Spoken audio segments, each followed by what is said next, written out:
বিয়ে না করা এবং সন্তান না নেবার প্রতি দক্ষিণ কোরিয়ার নারীরা ইদানিং বেশি ঝুঁকছেন।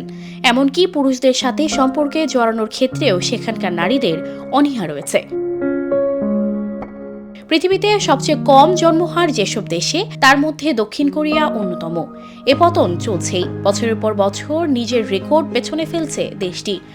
জন্মহারের বর্তমান ধারা অব্যাহত থাকলে 2100 সাল নাগাদ দেশটির জনসংখ্যা আনুমানিক অর্ধেকে নেমে আসবে। অস্বাভাবিকভাবে বেড়ে যাবে বৃদ্ধদের সংখ্যা।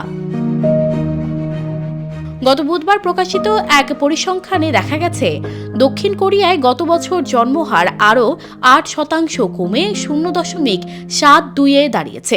কোনো দেশের জনসংখ্যা স্থিতিশীল রাখতে এই হার 2.1 হওয়া উচিত। বিশ্বজুড়ে উন্নত দেশগুলোতে জন্মহারের নিম্নমুখী প্রবণতা দেখা যাচ্ছে, তবে কোনো দেশের অবস্থা দক্ষিণ কোরিয়ার মতো নয়। বিশেষজ্ঞরা বলছেন, আগামী 50 বছরে দক্ষিণ কোরিয়ায় কর্মক্ষম মানুষের সংখ্যা অর্ধেকে নেমে আসবে। সামরিক বাহিনীতে বাধ্যতামূলকভাবে অংশগ্রহণের জন্য যোগ্য জনগোষ্ঠী 58% সংকুচিত হবে। একই সাথে জনসংখ্যার প্রায় অর্ধেক মানুষের বয়স হবে 65 বছরের বেশি। এটি দক্ষিণ কোরিয়ার অর্থনীতি, পেনশন গ্রহীতা ও দেশের নিরাপত্তা নিয়ে এতটাই খারাপ পূর্বাভাস দেয় যে রাজনীতিবিদরা এই অবস্থাকে জাতীয় জরুরি অবস্থা বলে ঘোষণা করেছেন। এশিয়ার বিভিন্ন দেশে যেসব দম্পতির সন্তান রয়েছে তাদের মাসে মাসে ভর্তুকি, বিনামূল্যে ট্যাক্সিতে যাতায়াত, এমনকি আবাসনের মতো সুবিধাও দেয়া হয়।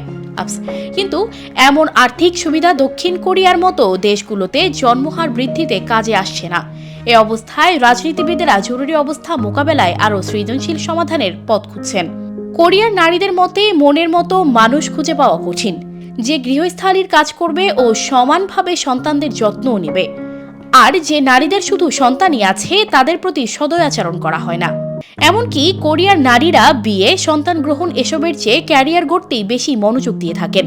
চাকরি করতে গিয়ে তাদের হাতে এমন সময় নেই যে তারা সন্তান নেবেন বা সন্তান লালন পালনের কাজ করবেন। সঞ্জিদা রহমান, প্রবাস খবর।